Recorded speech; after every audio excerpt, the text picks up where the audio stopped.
In today's lesson, we're going to talk about the half guard, the stonewall, the Philly shell. It goes by many names, but everybody knows what it is. A hallmark of famous American fighters, including Floyd Mayweather, George Benton, and James Toney. New boxers love it. Coaches hate it. Most people misunderstand it, but hopefully we can clear up what the truth is about this style so that you can have success when you fight.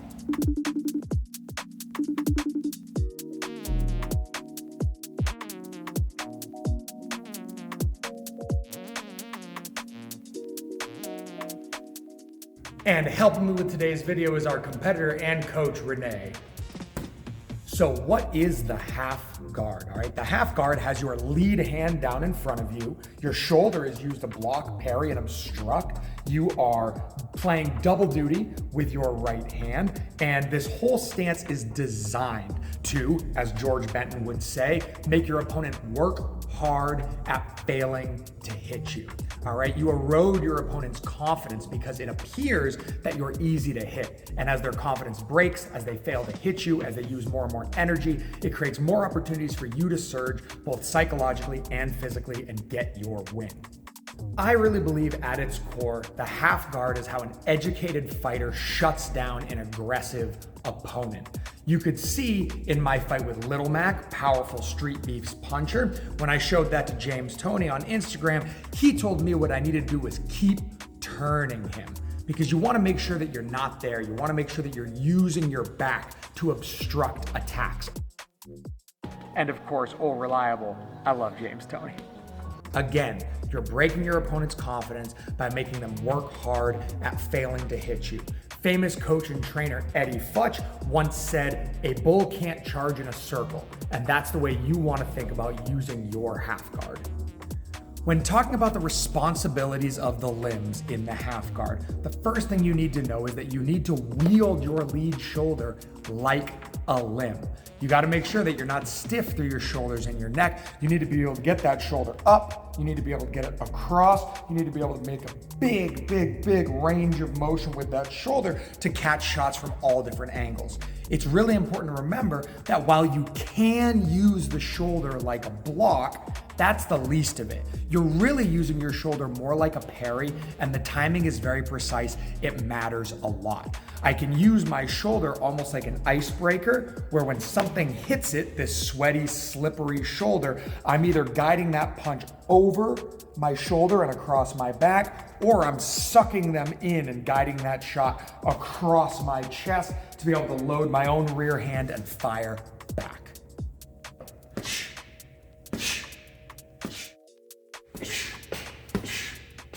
While your lead shoulder may be good at protecting your jawline and acting as this icebreaker on your left side, it's not going to be able to get all the way to protecting the front of your face and head, and certainly not your open side, which means that your rear hand must play double duty.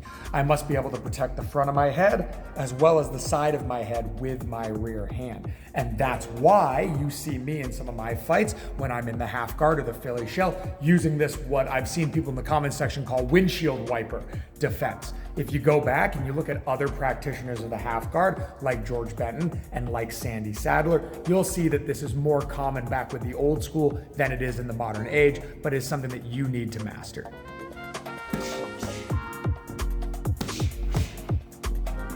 Even though we're not using both hands in the high guard like you see traditionally when you block, whether I'm blocking with my left shoulder or whether I'm blocking with my right hand, it's important to remember that the heavy lifting in blocking is done by you stabilizing your head.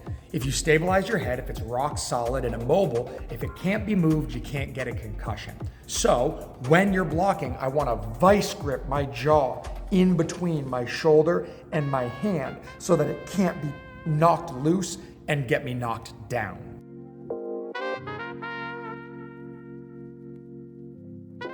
Now, the top of your head is like a big bone helmet. There's not a lot of purchase here if you're protecting your jawline, but that doesn't mean it doesn't score. So for my young, aggressive meatheads out there, remember, you shouldn't be tanking shots on the top of your head, even if they're not hurting you. The most important tactic to remember when you are using the Philly shell or the half guard is that you are using your back as traffic. You're using your back to obstruct attacks. I always imagine using my back like a big tower shield or like a turtle shell, like I'm some sort of teenage mutant ninja turtle, and I'm giving them that shell that protects me so they can't hit me. I always use my shoulders to bisect this person and create traffic on one arm. I can use my left shoulder to block off their right hand, so I've got a 2-on-1 on their lead hand. I can use my right shoulder, little reverse shoulder roll here, to block off their left hand, so I've got a 2-on-1 on their right hand. Either way, make sure that you're wielding your back as a shield, as a shell to keep you safe. This is the heart of the Philly shell and changes the way we do everything from our head movement and our defense and our positioning in the pocket all the way down to our footwork. I will caution, whilst using your back as a shield, to remember that while they are illegal, people can punch you in the kidneys. Now, most of the time, people misidentify kidney shots as shots to the floating ribs or to the liver. It's really, really important to remember that your kidneys aren't down here, they're up here behind your ribs. So it's important that if I'm giving somebody my back, I want to make sure that I'm giving my back and I'm on the move. All right. We've seen examples like Ryan Garcia using the half guard incorrectly, where he's just turning his back on the person and trying to fight from here. I want to think about that more like a parry. The same way that I would parry somebody's cross across my body as I slide away, I would guide their cross across my body as I pivot out. I'm never spending any extended time with my back to the person while on the line in front of them. That's risky. Using our back as a shell, as a shield, brings us to the hardest bottleneck or hurdle for new users of the Philly shell to get right. And that's your footwork when you take angles is now backwards, because you want to prioritize using your back to obstruct, to block off shots. So when I'm now going to my closed side, I'm pivoting around my lead foot first before stepping.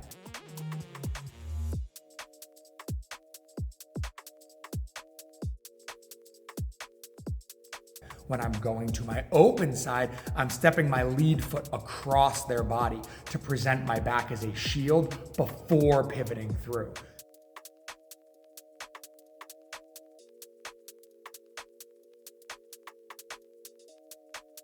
These are called the step pivot and the pivot step, okay? If I use my old footwork when I'm doing this, it's gonna get me in trouble because I'm down a hand, passing through the cross and the jab lane without any traffic.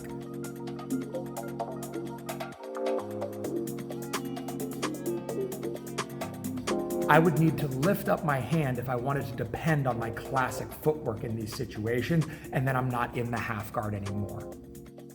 Building off of that, it's important to remember that your head movement changes too. The pattern you follow is no longer insulated by you having your left hand up to protect you, and it's insulated by you wielding your whole back as a defensive shield.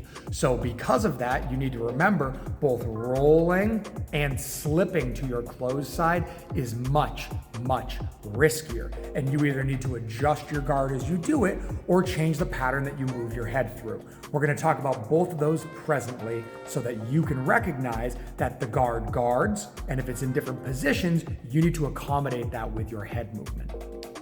Once again, the guard guards. Even people who wield the half guard as a signature guard. You look at Floyd Mayweather, or you look at Mike Tyson with his peekaboo guard. If you go and you watch either of those guys, they both use the half guard, the cross guard, the high guard, the Philly shell, the long guard. All right, they use all of these different guards because different situations call for different tools. You'd be silly to try to shoehorn the half guard into solving every single problem you run into. Sometimes it's appropriate to just lift your hands up, especially when you're moving through your opponent's cross lane.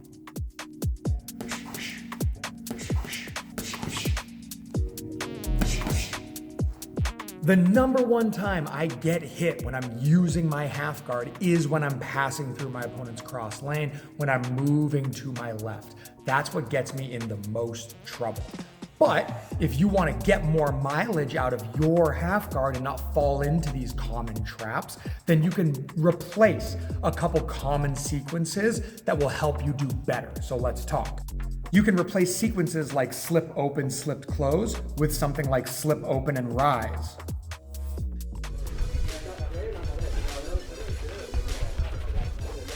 You can replace sequences like slip open, roll closed with slip open and fold. As you can see, there's lots of nuance to understanding how to wield the half guard. It's not as simple as just dropping your left hand and hiding behind your shoulder. So let's talk about how you defeat the half guard so that whether you're fighting somebody using this tactic or you're wielding it yourself and trying to avoid these pitfalls, you know what to expect, what its weaknesses are.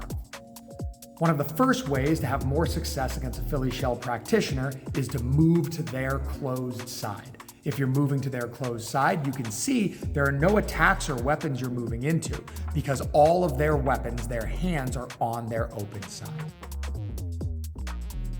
The next way is by having a busy lead hand. By really making them work the fact that their rear hand has to play double duty if that lead hand is down, you can give them fits. A lot of coaches, when they fight somebody who uses that half guard, really encourage their fighter to be busy with the 3. That 3 specifically is hard to see, and it allows you to play this game where you're attacking front of face, side of face, and body. Creates a lot of ambiguity. The next tactic for dealing with somebody who's using the Philly shell is to work their lead arm. Whether you're literally punching at their arm to pin it to their body and stop them from using it, that's traffic, or whether you're punching at their shoulder to turn them and create other opportunities to hit and break their posture, working that lead arm is a tactic that shouldn't be ignored, just like working the body in a regular closed exchange fight. If we do a little bit of tape study, we can also find tactics that'll help us deal with that Philly shell. Look at Chavez versus Mayweather. Chavez gave Mayweather fits by throwing that 5 up the center line and that 4 over the shoulder, creating this nice pincer attack where when Mayweather would fold, he'd be moving into that 5, and when he'd stand and pull, he'd leave himself vulnerable for that 4. Recognize your linear and round pairings, even with a half guard practitioner in front of you. It's very important to remember that if you're forced to move left, move into the open side of your opponent using the Philly shell, that you should be busy with your 3. This will stop them from sucking your offense in and throwing their right hand because their right hand will be busy defending that attack.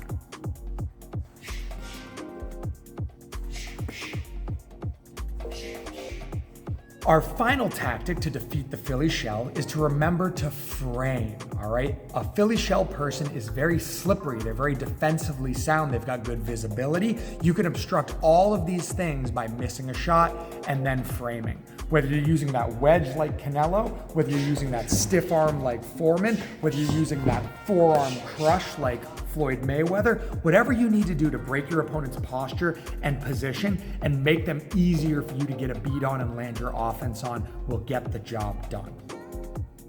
If you guys stuck with us this far, it would really help us out to give us a like, a subscribe, or a share. This is all very grassroots. It's just my wife and I, and the only way this online boxing community grows is if you help to grow it. Thank you so much for your support. So I've selected 3 fighters that use the half guard at different ranges. I've selected Floyd Mayweather on the outside, I've selected James Toney in the middle distance, and I've selected J-Rock Williams on the inside. When you're watching Mayweather here in his fight with Marquez, you want to notice that using the half guard on the outside means that he's carefully managing distance, he's long and bladed, he always has that back foot to fall back on, and he's using his straight punches to allow him to hold his opponent where he wants them, and he's using his left shoulder to bisect his opponent and cut off the path of that right hand as you saw there. You can see he's happy to stay on the inside if it means not compromising his base, but his A game is obviously his speed and his 1-2 on the outside. Beautiful. Sticks the jab, flattens out his back as a shield, and slides in under that left arm of Marquez.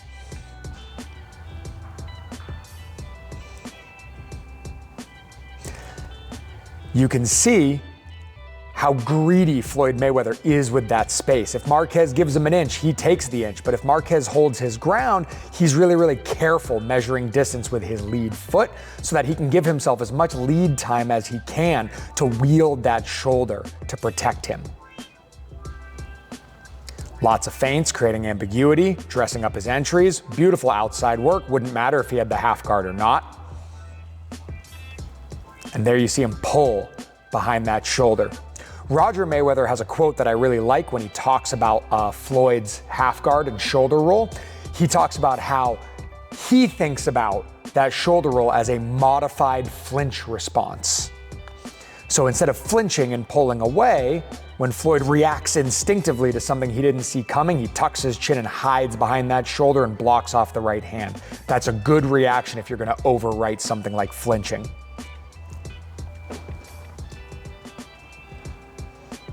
Again, after getting tagged twice, he really locks in onto managing that distance. He steps and he exits. He steps and he exits.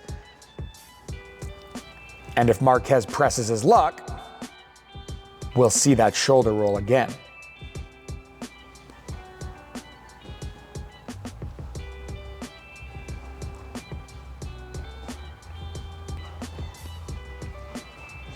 You can see Floyd playing double duty with that rear hand.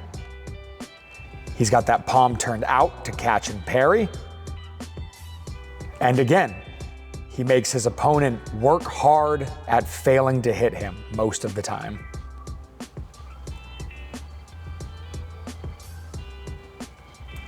Beautiful. So careful with that distance management. So careful with using that back as a shield. Literally takes Juan Manuel Marquez off his feet.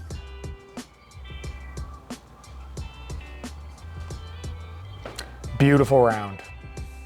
Next, we're talking about the middle distance, and no better athlete to use than James Toney. Let's watch him in action. So here you can see James Toney circle off of the ropes and immediately get to work with his offense. James is relaxed, he's fluid, and he's positional with the way that he uses that half guard. He'll shift stances, and he's constantly using that back to block off one of his opponent's arms so that he can go 2-on-1 on the other side. If Floyd Mayweather is make them work hard at failing to hit you, James Toney is very much make them miss, make them pay. You can see how much he's moving his feet, how much he's turning his opponent, and how carefully he exits and takes angles to keep that pressure on. Right there, you can see him slide that right hand over his shoulder, and you can see how comfortable and relaxed he is here. His opponent's trying to bully him. He doesn't want to meet force with force. He throws up that high guard when it's appropriate, and he's stuck in front of that right hand. But when he can move and work, he works with aggression and conviction. Good lessons to learn. Demonstrating the use of the half guard on the inside is Julian Williams, J-Rock. I love J-Rock Williams. He's from Philly, and he is well educated in boxing. He put on an in-fighting masterclass against Jarrett Hurd as recently as 2019. Who says the inside game is dead? There are still people keeping it alive who are well educated in this sport. I could have selected somebody like Roberto Duran or Henry Armstrong to practice this, to demonstrate this, but instead I figure a contemporary figure might be nice. So you can see when J-Rock uses his half guard, he really uses it to obstruct his opponent's far side hand. It's oppressive, it's smothering, and it's tight. It requires a lot of focus to use the half guard on the inside like this, and you can see that very rarely is J-Rock just leaving his hand hanging down at his belly. While he is hiding behind either his left or his right shoulder, his hands are constantly pummeling and creating traffic so his opponent can't get him. You can also see he shifts from the left shoulder to the right shoulder to the left shoulder and back to the right shoulder. Again, you can see he settles into that half guard when he meets Jarrett Hurd. He uses that arm as leverage to lift his opponent up and create space on his terms. And when he needs to, he just folds his back or turns his back and he hides behind both of his shoulders. Beautiful inside fighting work. Doesn't require your hands to be pinned to the head. Frequently, that actually gets you in a lot of trouble. There you go, half guard and overhook.